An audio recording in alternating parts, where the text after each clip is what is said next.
Thank you to everyone who hopped on over to Substack and followed me there. I've got some articles already posted, and I sent out the article about the Mercury retrograde at the end of the month. If you already subscribed, then you should have received that. If you want to receive astrological content from me, go follow my Substack, @Delana. It's free, it's cool. I'm enjoying writing about all kinds of astrological topics, so I hope to see you there. We've got some important astrological shifts to discuss, so let's get into this week's forecast.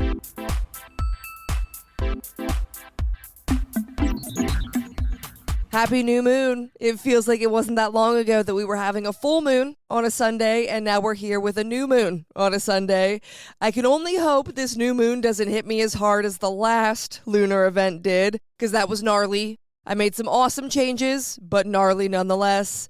New moons are about reflection, renewal, starting over, and calling in fresh energy. It kind of reminds me of a garden box. I have garden boxes at the new house, so that's why it reminds me of this, where you're digging up the old dirt to really refresh it, to find the new, good, fresh dirt underneath and seeing what it needs. So just based on the fact that this is about renewal, calling in fresh energy, this is going to have a totally different vibe than 2 Sundays ago. Plus, this lunar event is happening in the sign of mutable air, aka Gemini. So it is another mutable lunar event, but it's mutable air, not mutable fire, and it's a new moon, so I think we're safe from burning anything else to the ground. And when I say we, I mean me. This new moon will be at 24 degrees of Gemini, so it won't be anywhere near Uranus, thankfully. But it's still going to be capitalizing on the energy that Uranus has been bringing to the realm of Gemini. That's still really new as far as Uranus's whole transit goes. So we might not even recognize what that is or what Uranus is bringing yet. The best thing we can do for this new moon is to stay mentally open. A few weeks ago, I was all about telling us to be curious and follow the white rabbit and go down rabbit holes. This new moon is definitely hinting at that same theme. The realm of Gemini is pretty calm and Gemini season is waning, but we should make an intention in this area of our lives that opens us up mentally and allows us to take steps towards a new truth, new information, or a new experience. And there's no need to plant just one intention either. Remember, this is mutable air. The new moon being in Gemini is all about freedom of choice and intellectual wandering. Go places you've never gone before, or revisit a place you went once and would like to explore more. And just stay open to doing things differently within the realm of mutable air. There aren't any aspects being made to this moon at the height of the lunar event, so it's really contained to the area that Gemini rules, as well as the realm of Cancer, because this is a Mercury-ruled event, and that is where Mercury currently resides.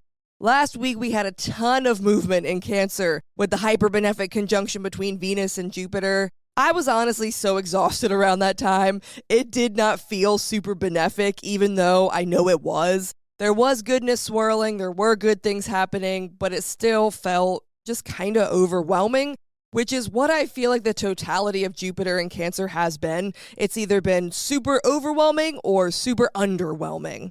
The benefic riptide had me doggy paddling for my life at certain points, but the waters are a lot calmer this week now that Venus has taken its exit and it's in Leo.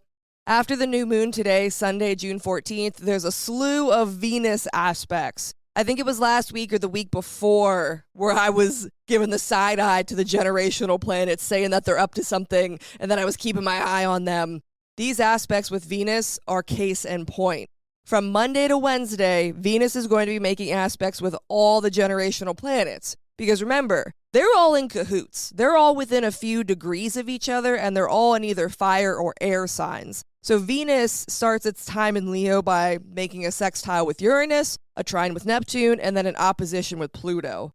These are all hitting at once, and it's going to bring a lot of chaotic energy to the fire that Venus is trying to build within the realm of Leo. Whatever goes on within the realm of Leo this week, take it with a grain of salt. The generational planets are making it weird for Venus, so don't think the whole transit through Leo is going to be this way. The sextile from Uranus and the trine from Neptune may cause some exaggeration or random drama to pop up.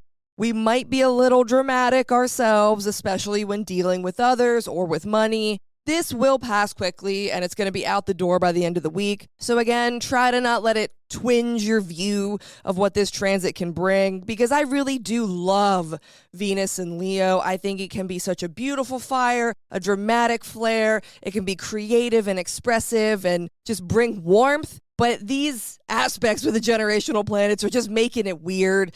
The opposition with Pluto is where most of the tension is going to be. Uranus and Neptune are sort of hyping Venus up, but there's not a lot of backing behind it or credibility. And Pluto's the one that's definitely bringing the drama. So if you want to see where some drama or tension is going to be with the fire you're building in Venus and Leo, look to the realm of Aquarius. Creative pursuits can benefit from all this generational energy that Venus is being bombarded with, but don't let it go to your head. We have to stay grounded as we start to build that fire within Leo.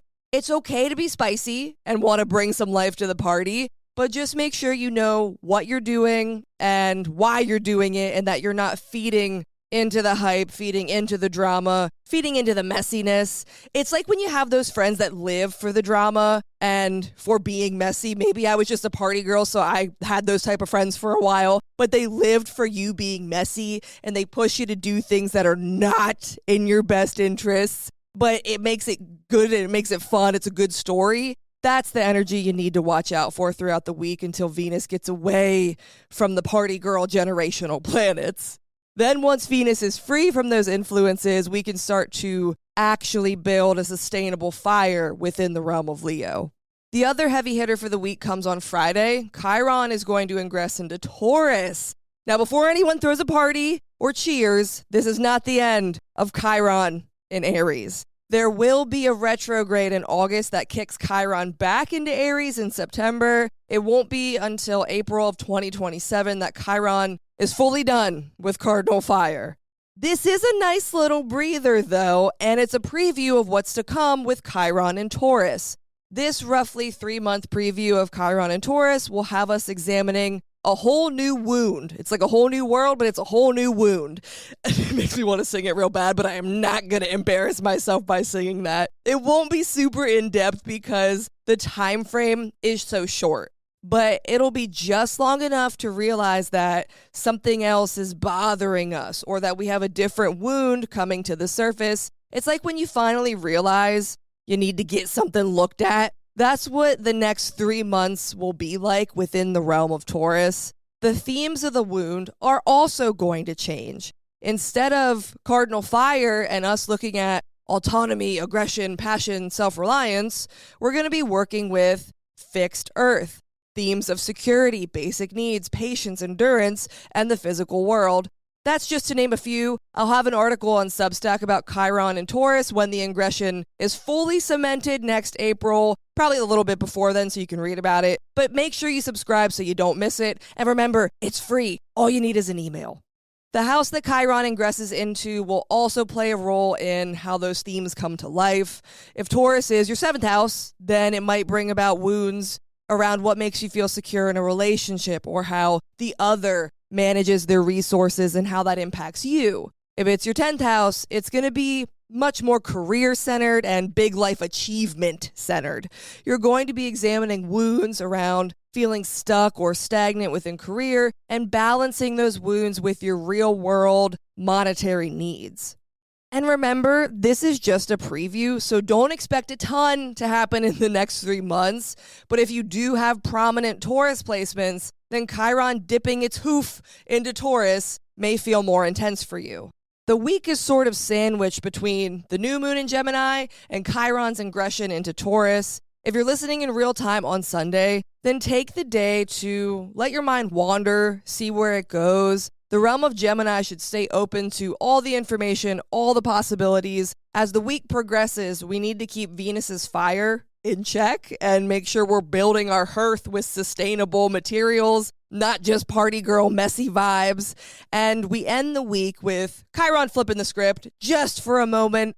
The realm of Aries is going to get a major cool down, and it might feel a little weird, but enjoy it while you can. Because come September, Chiron will be back to finish what it started in 2019.